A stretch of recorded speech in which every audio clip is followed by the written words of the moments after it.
I wonder if I can switch that. Alrighty, both players are ready, and we are moving into the third round. These guys, it is still a best out of one. TiKOB and CTmOsTeN. I think CT stands for a clan and TI stands for a clan. I do not know. Considering how they capitalize, I think that's the right word. I do not know. Good God. But it is a PvZ, both master level players as far as I am aware. I'm going to go to get the production and the players up there. And it is on Cloud Kingdom, ladies and gentlemen. Spawning in the bottom left-hand corner, we have, as the yellow Protoss, CTmOsTeN. CTmOsTeN. Good God, I cannot read for crap. I apologize. And moving in the top right-hand corner, as the red Zerg, we have TiKOB. Think it could be also TiKOB. I'm not quite sure, but what to expect in this kind of matchup on this map. The very standard kind of gameplay is, well, the new meta, as most of you may be aware of. From Protoss, it is usually 2 base, sentry, could be a defensive into a third, or it can either be transitioned into a all-in. But coming from the Zerg, could be Stefano style, could be Zergling defense into very, very, well, slowly into Mutalisk, or it could even be a Zergling defense into heavy macro into roaches. By macro I mean getting your economy up very, very fast. The Zerg can obviously do that with Stefano style, as you guys may be aware. If they are, well, if they actually basically mirror the build, they can get at least 80 or 60 to 80 drones before that. I think it's 60 drones. I cannot believe they could get 80 drones before the 12-minute mark. It would be absolutely incredible. But yes, from CTmOsTeN. I cannot. It takes me 2 times to pronounce his name. Absolutely, ugh. But we do see a Nexus first from him, and slowly into a FFE.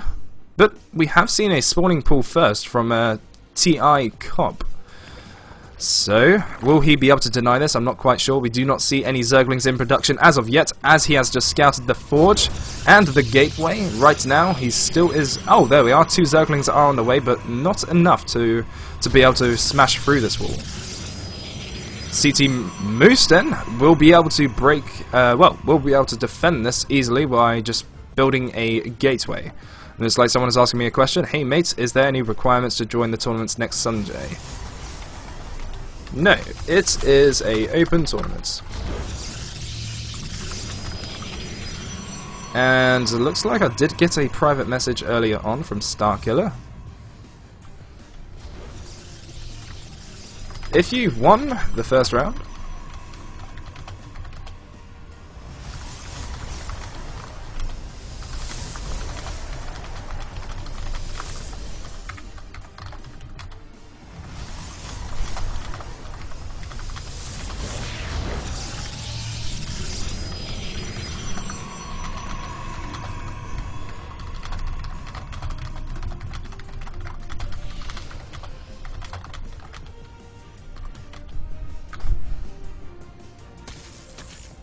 okay.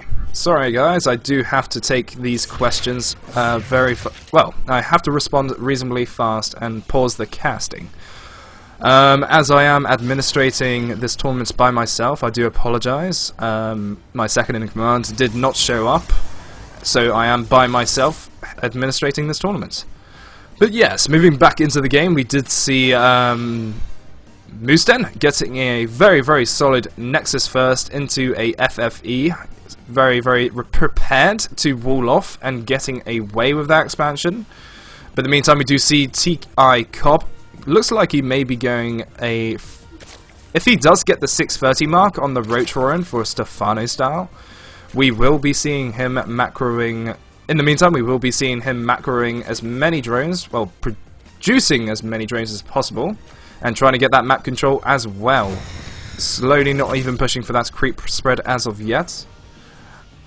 But I've got to question this Overlord positioning because it is slightly off. Because if CTmOsTeN decided to move out with a few sentries or even stalkers, we do not see him going for sentries, so we will not be seeing Robo, Sentry, Immortal all in. Just looks like he may be going into a Zealot pressure, maybe a 7-gate, or even for a very slowly third.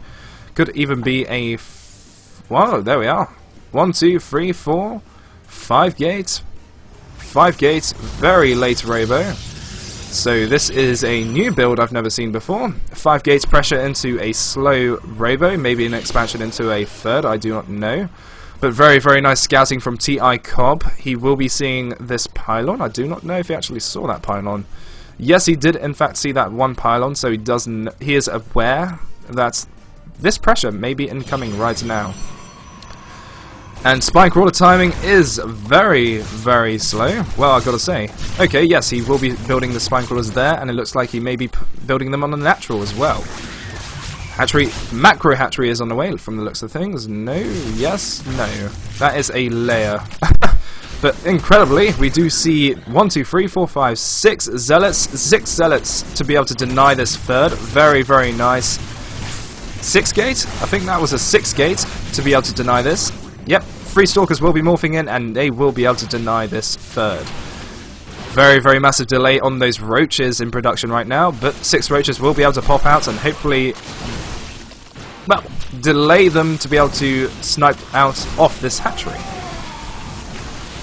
Considering the Spine Crawler, but actually yes. CTmOsTeN does see this, that he's just trying to buy himself more time and he will just target fire this and just walk away. But behind this, he has not expanded into his third, hinting out to me, personally, that he is going to go ahead and do an Immortal... Well, an Immortal 6-gate, was it? 1, 2, 3, 4, 5. 5-gate Immortal Sentry.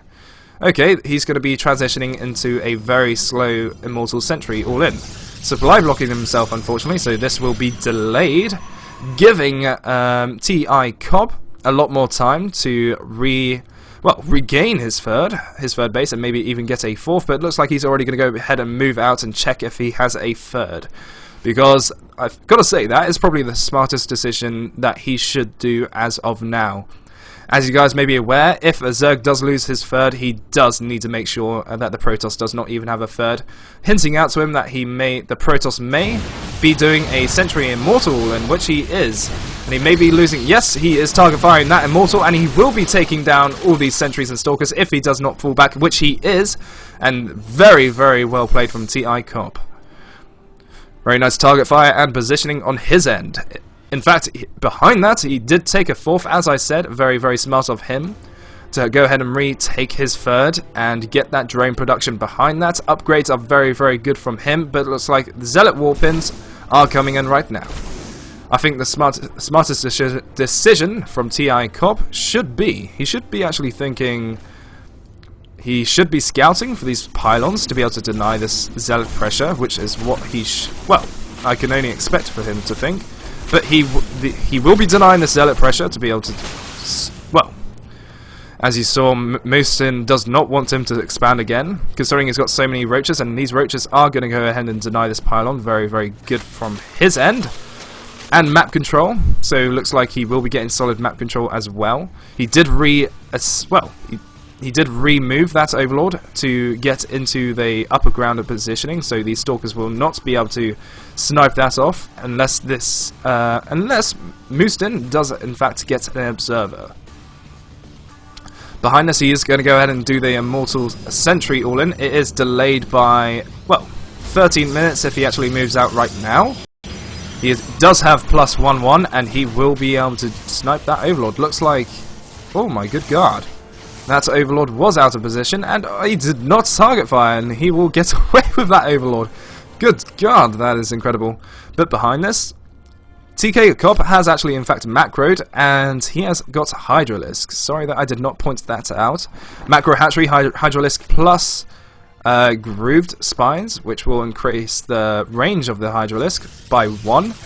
So in fact, TiKOB has bought himself enough time to even transition from roaches into Hydralisk, and I'm pretty sure he will be able to deny this. But, oh my good god, okay. Looks like these Hydralisks will be put out of position, and these sentries will not block the Hydralisk out, so he will, well, CTmOsTeN will be able to deny that third, but he did not get all those Hydras for free. Very missed micro from him, but he is still doing a solid push. Looks like, well, it's not even a push, it is an all-in, ladies and gentlemen. But it looks like these Hydras will be able to move in, and bit of misclick on force fields, not even halving the army, but so many force fields. Oh my good god, very good force fields coming down from CTmOsTeN, buying himself a little bit more time, pulling back, feeling a bit scared, but more force fields are coming down, and he will be able to split this army up and take it for the free. No more force fields will be coming down for him, and it looks like more sentries will be warped in from his end. One sentry? No, that's not even sentries. It will be Stalker, Zealot, plain Stalker, Zealot, and Mortal. Forcibly only having 2 force fields. So 2 force fields will be debatable in winning this next engagement. But he does have 3 Immortals, so he will be one-shotting a lot of Roaches and Hydras. I think TiKOB really does need these spines right now. He absolutely does. He just needs to fall back behind these spines, and if CTmOsTeN does actually in fact pull back, which is what he is doing right now, he is in fact getting a very late third. TiKOB in fact did get the late reaction on that creep to be able to deny that third, so CTmOsTeN is in fact ahead right now. Well, not ahead, but ahead in trying to get that third, because we do see TiKOB has already got that third established, as you saw from his third, his natural third. He did get it denied, but I do not think CTmOsTeN is aware that he actually has a third, and it looks like he has dropped, and oh my good, okay, TiKOB has moved out to the third, and he will be trying to deny this, but behind this he has forcibly pulled drones to be able to deny this Zealot drop. I think that was a Zealot warp in fact, yes it was a Zealot warp in, and he actually just walked in. Okay. Absolutely incredible, but TiKOB has done what he wanted to do. He has denied the Protoss' third, which he has got a third of his own, but he has no drones at his main. So in fact they are equal into production. CTmOsTeN did get a very, very nice split in his main into his natural, so he is fairly fair in saturation, but he does eventually need to push for that third straight away. In fact, that is what he's doing. Transition to Colossus Thermal Lance, considering there was Hydralisk. That is a hard counter, ladies and gentlemen. But behind this, I don't know how TiKOB will come back from this. If he does in fact expand twice again, yes, that would be very nice to see. He is in fact going to go ahead and for that Hive... No, he's not going for Hive Tech as of yet. He's going to go ahead and go slowly into Spire. No Infestation Pit as of yet. Very, very weird to see from his part, considering it is way past the 15-minute mark, which is when you want to get your Hive down. But considering the engagements and denying of the third, I am... In fact, yeah, I'm not surprised. But CTmOsTeN does see this third, and he actually, in fact, does need to get this production on all these Roaches and Hydras. And otherwise, CTmOsTeN will take his actual third for free, which is where his main saturation is coming from. And it looks like, oh my good... Yep, okay, 3 Zerglings, okay, no problem. And there is the GG.